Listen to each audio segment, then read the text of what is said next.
Hey everybody, Lady Liberty Stacker here. It is Thursday, September 10th, 2020, and I'm back for another video. This is going to be a little bit shorter of one, hopefully for me. Short's like 10 minutes, but I want to give you an update on my gem muffin pan, ERIE pan, and the skillet on top there is just one that I picked up free at a flea market, and it gives more fuel in the saying, you get what you pay for.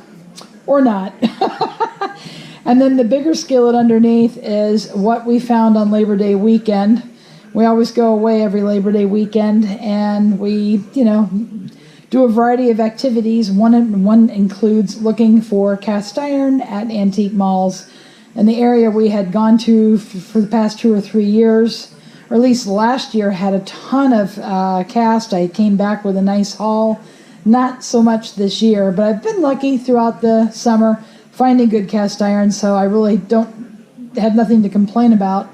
But without further ado, let's go ahead and get into it. This top skillet here really is one I got free back in July, I think it was, at the flea market when I got all those other skillets. This was the unmarked Wagnerware 6.5-inch skillet, number 3. I was just showing my husband this morning how nice it looked with the either 3 or 4 coats of Easy Beasy seasoning stick, probably 4 because there's pitting on the surface. It's very smooth, but it does have some pitting around the edges. And I was showing him the skillet, and son of a gun, it looks like there is, I'm trying to find it again, a little bit of there it is, right there. A hairline crack. You can see it in the middle of your screen.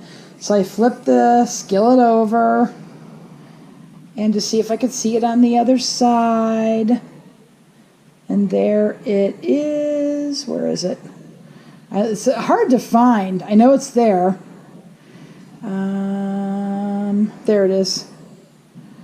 Very hard to see. But it was just the way the light was hitting it, I had not seen it.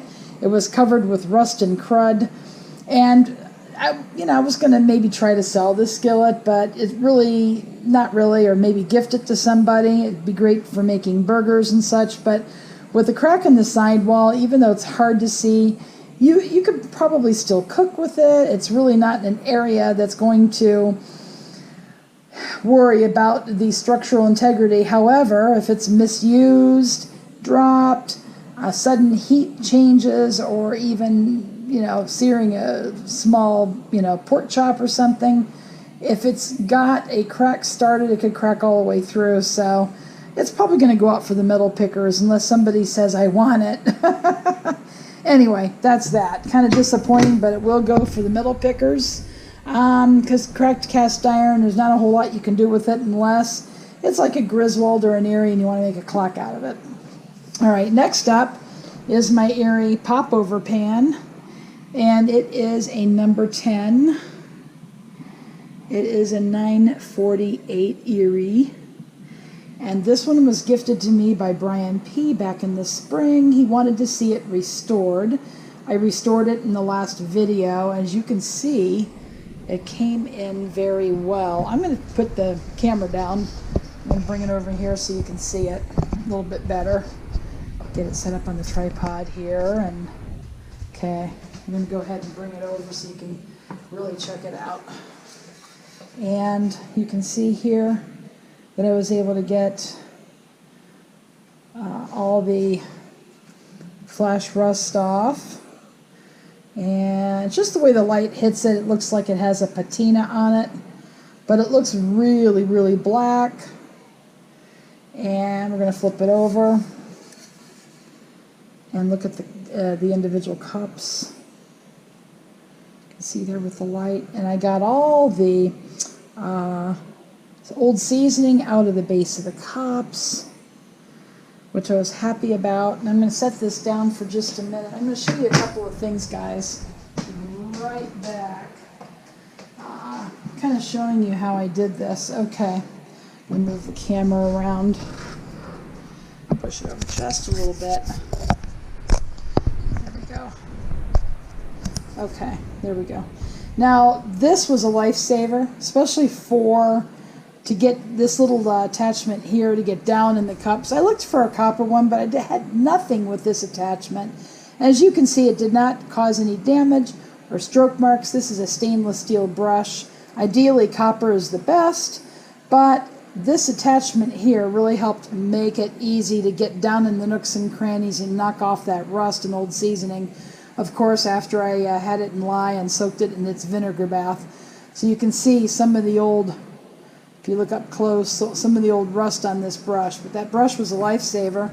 And I also used a pastry brush instead of a silicone brush to put the seasoning on in and around the cups, on the inside of the cups, and also on the back. I'm going to flip it over again. In between the cups and around the cups. Gotta be careful here.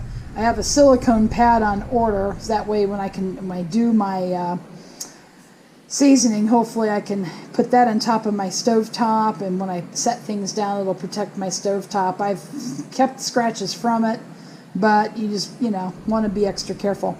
Anyway, you take this thing, it's a sponge, makeup sponge remover. I bought this on bulk at Amazon, and these, I think they came in like 36, sponge blocks, perforated, and there are about 36 of these. But you take it down in between the cups to get off any excess seasoning after you spread it with your pastry brush, and you do it the same way on inside of the muffin cups on the other side. These things are a lifesaver. The whole idea, though, is to use the arsenal of tools at your disposal.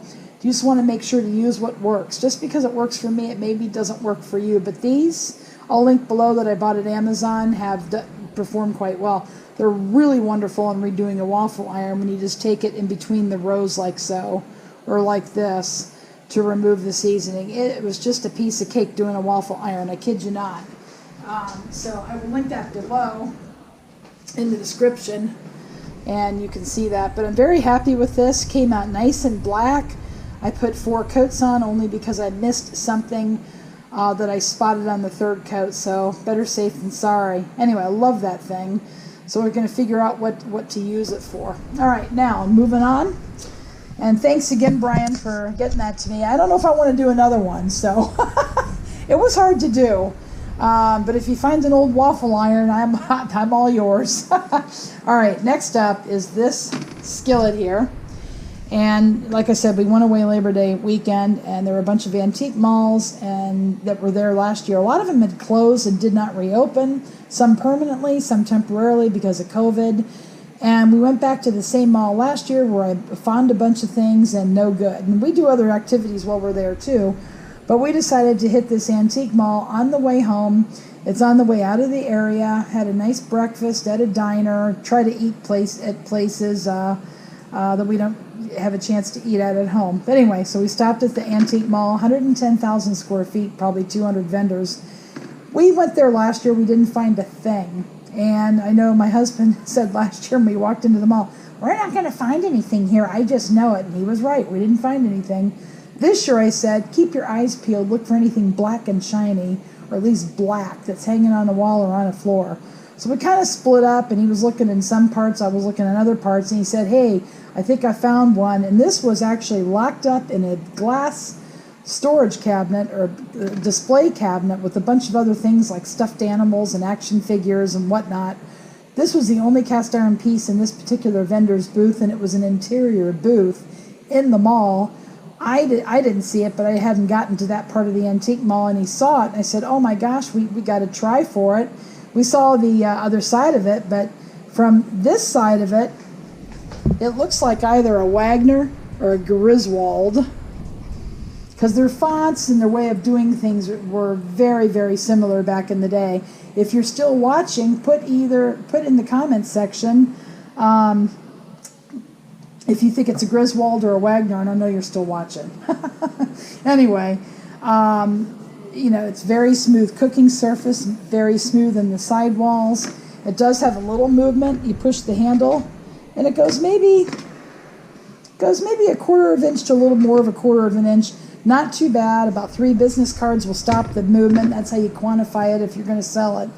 But actually, as it turns out, I'm going to put the camera back on the tripod. flip it over. It's really, it has a good weight to it. It is actually an antique Wagner ware. I'm going to go ahead and lean it up so we can see it. You can see Wagner Sydney O, the ARC logo. And I try to get close up where we don't have the camera of the GoPro shadow of the camera getting in the way. But it's the ARC Wagner Sydney O 162A, and it's got the wave marks and the external heat ring. These were made in the late 1800s to early 1900s, I think. I need to do my research on it, but I had a more modern one that was made from the 30s to the 50s. It was a 1062A. The handle flattens out at the sidewall, similar to these. It's got like a little triangle there that flattens out at the sidewall. That's a Wagner. But they made these that are ribbed going into the sidewall for extra, I don't know, extra support maybe back in the day. But anyway, it was priced kind of high. It was $135. I thought, oh gosh. So I went up front, talked to the guy up front and said, will your vendor take offers? And he said, yes. I said, how long's the piece been in the shop? And he said, ooh, gosh, he said 2 days. And I said, I didn't say anything. I just thought to myself, oh gosh, he may not be open for an offer. So I said, you know what, let's start with 80. I said, I paid 80 for another similar skillet just like this, and hopefully he'll take it. And I said, that skillet was a Griswold. I said that for added effect. I don't know if it meant anything to the guy or not. He called the vendor and was on the phone with them, and then he shouts over to me and said, hey, today's your lucky day. Cash or check, he'll take your offer. So I got it for 80. I'm thrilled with it. And like I said, I sold the other one that's more modern without the heat ring for $180 plus shipping. And these suckers are heavy, and you have to use a big box to ship them. So anyway, I was happy with that, happy with the find. Hubby was happy that he could help me with this. 2 eyes are always better than one, as they say. Anyway, I do appreciate you guys watching. Please give me a thumb up, leave a question or comment below, and if you haven't subscribed, please hit the subscribe button and the bell to be notified of future uploads. It really helps my channel and helps my videos. And I do appreciate all your support. Thanks for watching, and go make it a great day.